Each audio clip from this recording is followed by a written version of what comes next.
The gods of Olympus have abandoned me. It was year 2005 when the gods of Olympus abandoned Kratos, forcing the Ghost of Sparta to cast himself to the Aegean Sea. Kratos, after accomplishing 10 different deeds for the Olympian gods, is now trying to leave his previous life, sins and torment behind. And it's maybe after 10 years I played the first God of War experience all over again. I missed Kratos, the War of Athens, the cinematic feeling, the brutality, the adrenaline. Although Kratos may seem ruthless, angry, bold Spartan commander by the players, by the very first God of War he actually seems broken, a restless legendary warrior that wants to satisfy the Olympian gods so that he can be at peace, redeeming his past mistakes.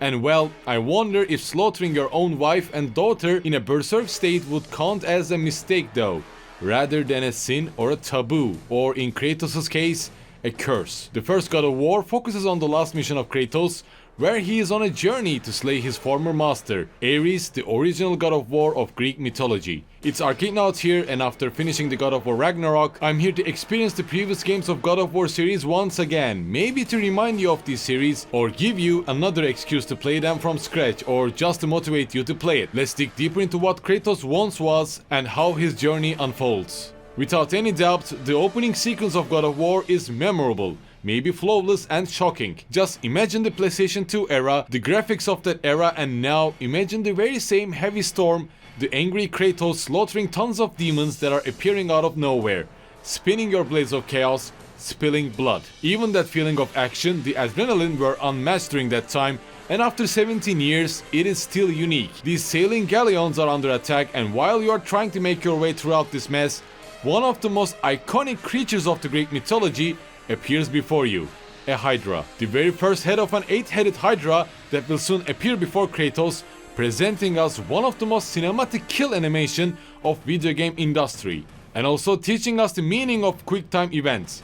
Not only fighting against these demon soldiers, but Kratos achieving the storm power of Poseidon, Hydra boss fight, and the whole ambience of shipwrecks and storm makes the whole prologue of God of War such a memorable experience. Right after players finish their boss fight with Hydra, Kratos learns his last mission that will help him to get rid of these nightmares of him killing his own family. Killing Ares, the God of War, and also very the same god that saved Kratos from the clutches of Hades, granting him godlike powers. Ares is marching towards the capital of Greece, Athens, sending his troops to slay anyone who gets in their way, ravaging the lands, and no Olympian god can leave Olympus to stall his attacks.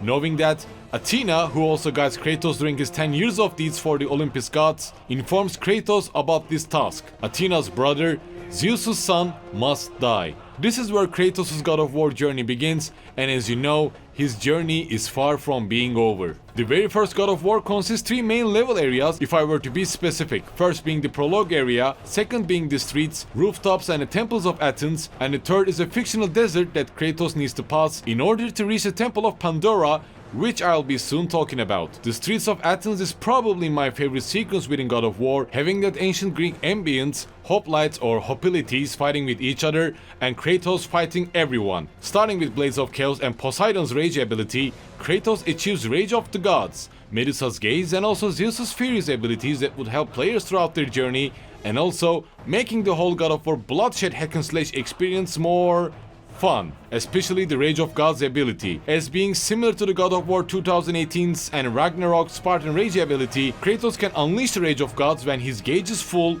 transforming into like a thunder hoplite form, doing heavy damage with lightning speed attacks, literally as if Zeus's lightnings bless Kratos, granting him like a helmet and the armor made of lightning.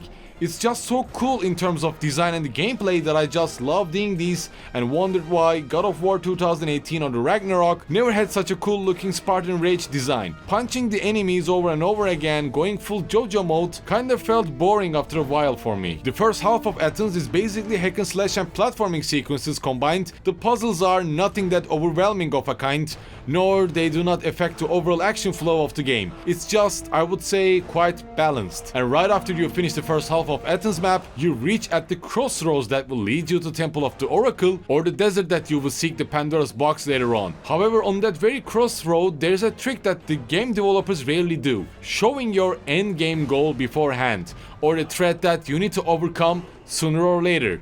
A bit similar to the nemesis of Resident Evil 3, but Ares never ever diverts his attention to Kratos. He just wreaks havoc, leading his armies while Kratos looks at the God of War from afar. Sooner or later, Kratos needs the best Ares. This is probably one of the best moments among video games, seeing your aim, imagining that when Kratos would be strong as Ares or if he would ever share the same fate. You probably know how it goes though, right? Overall, God of War experience takes around 9 to 11 hours to complete on normal difficulty, and out of 2 different weapons and 4 different magic abilities, I have completely leveled up Blade of Chaos, Poseidon's Rage, Zeus's Fury, and Army of Hades abilities. As you might have guessed, upgrading Blades of Chaos should be your utmost priority since you will need these additional moves, combos, and also increased damage by each level. Right after that, Poseidon's Rage and Army of Hades should be your next priority, since they both have high damage output and also would help you to clear multiple enemies at once, or just deal heavy damage to some of the sturdy enemies that would either stun Kratos, causing knockback. I believe some might find Medusa's Gaze also beneficial here, petrifying enemies after targeting an enemy with Medusa's Beam. I think it's mostly useful during the Temple of Pandora map, where these Cerberus-like puppies appear before Kratos, spawning additional puppies that will easily and quickly surround and overwhelm you. For the rest, Blade of Artemis can be a nice change of pace, however you will never need it by the time you receive the blade. After completing the Athens map, you will head to the Temple of Pandora, where without a doubt, the legendary box of Pandora is sealed.